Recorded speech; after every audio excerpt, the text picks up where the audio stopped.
2023년 2월 10일 우리에게 주시는 하나님의 말씀은 사무엘상 10장 17절에서 27절까지의 말씀입니다. 사무엘이 백성을 미스바로 불러 여호와 앞에 모으고 이스라엘 자손에게 이르되 이스라엘 하나님 여호와께서 이같이 말씀하시기를 내가 이스라엘을 애굽에서 인도하여 내고 너희를 애굽인의 손과 너희를 압제하는 모든 나라의 손에서 건져내었느니라 하셨거늘 너희는 너희를 모든 재난과 고통 중에서 친히 구원하여 내신 너희의 하나님을 오늘 버리고 이르기를 우리 위에 왕을 세우라 하는도다. 그런즉 이제 너희의 지파대로 1000명씩 여호와 앞에 나아오라 하고 사무엘이 이에 이스라엘 모든 지파를 가까이 오게 하였더니 베냐민 지파가 뽑혔고 베냐민 지파를 그들의 가족별로 가까이 오게 하였더니 마드리의 가족이 뽑혔고 그 중에서 기스의 아들 사울이 뽑혔으나 그를 찾아도 찾지 못한지라. 그러므로 그들이 또 여호와께 묻되 그 사람이 여기 왔나이까? 여호와께서 대답하시되 그가 진 보따리들 사이에 숨었느니라 하셨더라. 그들이 달려가서 거기서 그를 데려오매 그가 백성 중에 서니 다른 사람보다 어깨 위만큼 컸더라. 사무엘이 모든 백성에게 이르되 너희는 여호와께서 택하신 자를 보느냐? 모든 백성 중에 짝할 리가 없느니라 하니 모든 백성이 왕의 만세를 외쳐 부르니라. 사무엘이 나라의 제도를 백성에게 말하고 책에 기록하여 여호와 앞에 두고 모든 백성을 각기 집으로 보내매 사울도 기브와 자기 집으로 갈 때에 마음이 하나님께 감동된 유력한 자들과 함께 갔느니라. 어떤 불량배는 이르되 이 사람이 어떻게 우리를 구원하겠느냐 하고 멸시하며 예물을 바치지 아니하였으나 그는 잠잠하였더라. 샬롬, 주님의 평안이 이 시간 우리와 함께하길 주님의 이름으로 축복합니다. 오늘 본문은 사무엘을 통해 사울이 이스라엘의 왕으로 세워지는 장면을 다루고 있습니다. 앞서 보셨듯이 사울은 이미 왕으로 기름을 부음받은 자였습니다. 하지만 이 과정은 사무엘의 사적인 행동이었지 공적인 행동은 아니었습니다. 하나님의 때에 하나님의 방법으로 공식적인 방법을 통해 사울을 이스라엘의 왕으로 세우기 위해 가장 상징적인 장소인 미스바로 이스라엘의 백성들을 모읍니다. 이곳에서 하나님이 직접 사울을 왕으로 세웠음을 확인합니다. 이스라엘 백성들은 자신들의 요구대로 왕이 세워진 것과 다른 나라들처럼 강력한 왕으로부터 자신들을 지켜줄 것을 기대하며 기뻐합니다. 그렇다면 하나님이 세우신 왕을 어떻게 받아들이고 반응해야 하는지 오늘 말씀을 통해 함께 살펴보도록 하겠습니다. 먼저 하나님만이 진정한 왕이라는 사실을 기억하고 인정해야 합니다. 이스라엘 백성들은 신정체제에서 왕정체제로 바뀌게 되길 원했습니다. 왕정은 주변 국가들과의 외교 관계 및 외부 침략에 대한 신속한 반응 등 나라를 운영하는 데 효율적인 제도였습니다.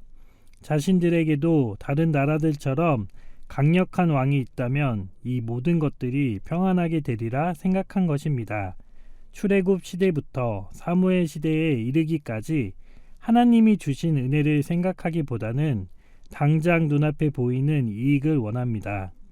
모든 재난과 모든 고통 가운데 친히 일하신 하나님의 손길보다는 자신들의 앞에서 직접 일할 수 있는 사람이 세워지기를 강력하게 요구합니다.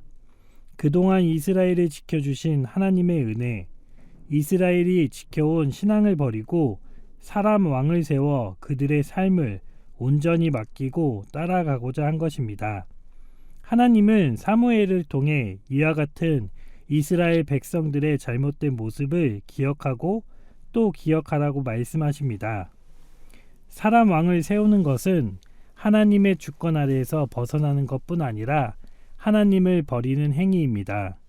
이스라엘 백성들은 하나님의 통치를 거부하고 사람 왕을 세워 그 왕으로부터 통치를 받고자 합니다. 눈에 보이지는 않는 하나님을 절대적으로 신뢰해야 하지만 그 신뢰가 깨지는 순간 그 삶에는 평안이 있을 수 없습니다. 그렇기에 눈에 보이지 않는 하나님이 아닌 당장 눈앞에서 자신들과 싸워줄 수 있는 강력한 왕이 필요했고 그 왕이야말로 진정한 왕이라고 생각합니다. 그동안 늘 함께했던 하나님을 거부한 것이자 하나님과의 관계를 단절한 것입니다. 우리 또한 이스라엘 백성들처럼 하나님이 아닌 다른 왕에게 통치를 받으며 살아갈 때가 많이 있지 않습니까? 하나님이 주신 은혜와 인도하심을 잊고 살아갈 때가 얼마나 많습니까? 각자 삶의 자리에서 출애굽 때를 지나고 주변 강대국과의 전쟁의 때를 지나며 모든 재난과 고통의 때를 지날 때 하나님이 아닌 나만의 왕을 세워 따라가고 있지는 않습니까? 우리가 기억해야 할 것은 우리 삶을 지키시고 우리의 인생을 인도하시는 분은 오직 하나님 한 분이라는 사실입니다. 비록 우리의 눈앞에 보이지는 않아 부재하신 것처럼 느껴질 때도 있겠지만 그래도 우리 옆에서 늘 함께 계시고 있다는 것을 기억하고 인정하시기를 소망합니다. 하나님을 진정한 왕으로 모시는 삶이 비효율적이고 손해를 볼 때도 분명히 있습니다. 그리고 그 산 가운데에 수많은 재난과 고통이 뒤따를 때도 있습니다. 그럼에도 불구하고 이스라엘 백성들을 출애굽으로 인도하신 하나님, 많은 강대국과의 전투에서 승리케 하신 하나님, 그 하나님만을 바라보고 그 은혜를 산 가운데 누리시길 원합니다. 하나님의 주권 아래 통치를 받으며 우리 산 가운데 진정한 왕으로 모시고 살아가는 자들이 되길 주님의 이름으로 축복합니다.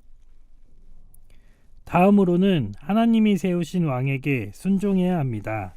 사울은 하나님이 직접 선택하고 세우셨습니다. 큰 키와 준수한 외모를 가져 왕으로서 외적인 모습도 훌륭했습니다. 이처럼 이스라엘의 초대 왕으로 세워지기에 충분한 조건들을 가진 사람임에도 불구하고 사울을 좋아하는 사람이 있는 반면에 그렇지 않은 사람도 있었습니다. 사울이 이스라엘의 왕으로 세워지기에는 아직 경험이 전무하고 출신 배경이 보잘것이 없는 베냐민 지파라는 것도 부정적으로 생각하기에 한몫을 하지 않았을까 생각이 듭니다. 또한 하나님의 방법인 제비뽑기로 왕으로 선출되었을 때의 모습이 어땠습니까? 당당한 왕의 모습이 아닌 진 보따리 사이에 숨어 있다가 사람들에게 발견되지 않았습니까? 어찌 보면 왕으로 세워진 사람과의 모습과는 조금 거리가 있어 보입니다. 자신들이 지지하던 지파의 사람이 아니고 우스꽝스러운 등장의 모습이 부정적으로 생각하기에 좋은 빌미를 제공하지 않았을까 생각이 듭니다. 이런 부정적인 사람들의 모습을 27절에서는 불량배라고 표현하고 있습니다. 이 불량배들은 이스라엘의 초대 왕으로 세워진 사울을 대놓고 무시할 뿐 아니라 왕에게 드리는 예물조차 드리지 않았습니다. 사람 왕인 사울을 욕되게 하는 것으로 끝났으면 좋았겠지만 이와 같은 행동들은 사울을 선택하시고 세우신 하나님까지도 무시하는 것입니다. 자신들만의 생각과 가치만이 옳다고 살아가는 사람들입니다. 그렇기 때문에 하나님이 세우신 왕을 인정하지 못할 뿐 아니라 그 뜻과 계획에 아무런 관심을 갖지 못하고 순종하지 못하는 불신앙의 모습을 보여주는 것입니다. 하나님이 세우신 사람들을 따라가는 것이 쉬워 보이지만 결코 쉽지 않습니다. 각자 가지고 있는 생각과 가치가 다르기 때문입니다.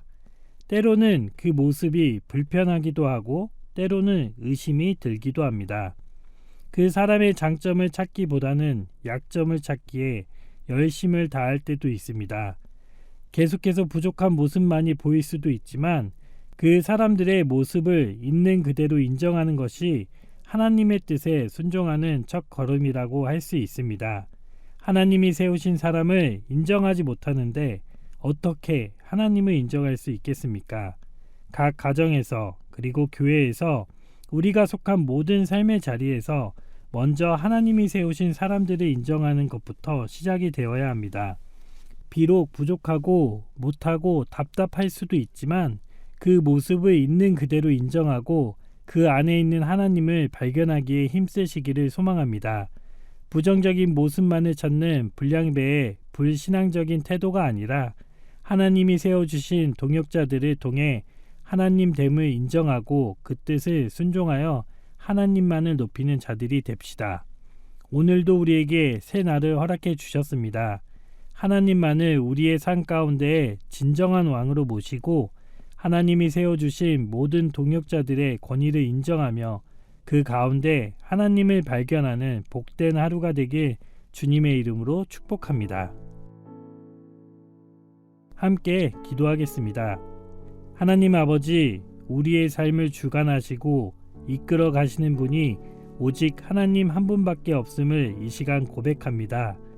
우리에게 주신 은혜를 잊지 않고 날마다 기억하고 또 기억하여 주신 은혜에 대해 감사와 찬양이 끊이지 않는 삶이 되게 하옵소서. 하나님 외에 다른 신을 두지 않고 하나님의 통치 아래 세상의 논리와 기준이 아닌 하나님의 뜻을 따라 살아가게 하옵소서. 모든 선택을 하나님께 맡기고 하나님을 온전히 신뢰하며 나아가길 원합니다. 하나님 세우신 각 가정과 교회 그리고 삶의 자리의 동역자들을 인정하고 섬기기를 소망하오니 서로의 부족한 모습을 보는 것이 아니라 그 안에 있는 하나님을 발견하고 온전히 인정하고 섬길 수 있는 공동체가 되게 하옵소서. 그 가운데 하나님의 뜻을 분별하고 순종하여 하나님이 주시는 참된 평화를 맛보고 누리게 하옵소서. 오늘 하루의 삶도 오직 하나님께 속하여 살아가기 원하오니 각자의 삶을 하나님의 뜻과 방법대로 세워 주옵소서. 모든 영광 홀로 받으실 주님을 기대하며 우리의 전부이신 예수님의 이름으로 기도드립니다. 아멘.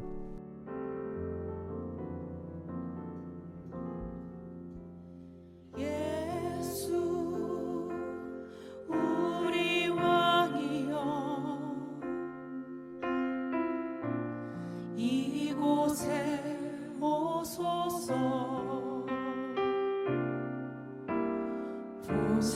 보사로 주여 임하사 찬양을 받아 주소서. 주님을 찬양하오니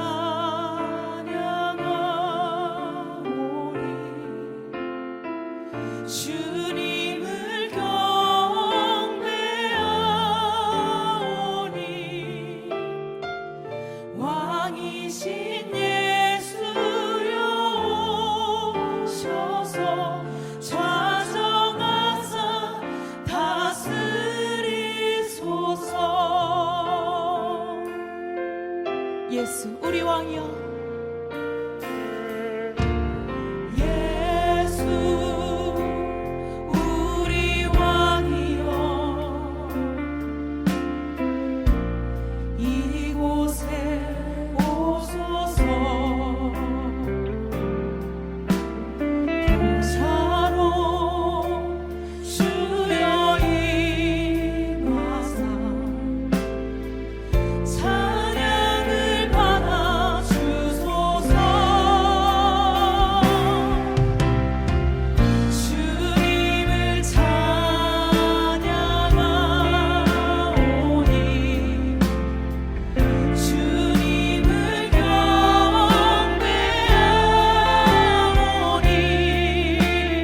나가기를 원합니다. 아버지 이곳 가운데 내 마음 가운데 친히 오시어 주시옵소서.